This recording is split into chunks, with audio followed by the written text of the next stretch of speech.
Imagine if the next leap in computing power didn't come from silicon chips, but from living brain cells grown in a lab. That's not science fiction. It's the radical frontier of organoid intelligence. Let's start with the wall we've hit. For decades, we've made computers faster by shrinking transistors, packing billions onto a single chip. But we're running out of room, physically and energetically. Training a single large language model today can use as much electricity as an entire neighborhood does in a year. Why? Because silicon chips are fundamentally inefficient. Every time data moves between a processor and memory, it burns energy, over and over, billions of times a second. This is called the von Neumann bottleneck, and it's why even our smartest AI models are energy hogs. If we want true artificial general intelligence, we need a new approach. Enter the living processor. Scientists are now growing tiny, three-dimensional clusters of human brain cells called cerebral organoids from stem cells. These mini brains are about the size of a grain of rice, but they're packed with functioning neurons and support cells that can form real synapses and even generate brain-like electrical activity. Here's the kicker. A biological synapse can process information using a fraction of the energy a silicon transistor needs, potentially hundreds of thousands of times less.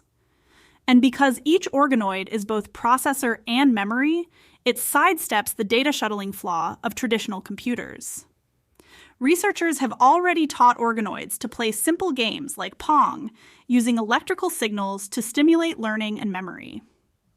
But the promise goes beyond efficiency.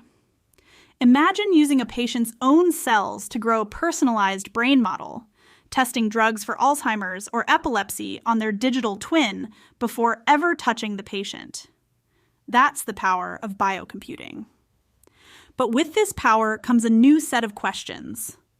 If a cluster of brain cells can learn and remember, could it ever become sentient? That's the ethical line scientists are now approaching, and it demands careful, ongoing oversight. There are also huge technical hurdles. Translating digital data into the electrochemical language of neurons and reading the results requires high-density microelectrode arrays. These systems are still experimental, with issues like batch-to-batch variability and long-term stability holding back progress. The field is moving fast, but every step forward must balance innovation with responsibility. Organoid intelligence could redefine what computers are and what they can do.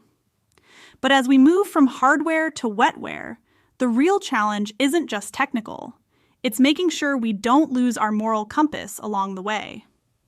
The future of computing might just be alive, and it's up to us to decide how far we let it grow.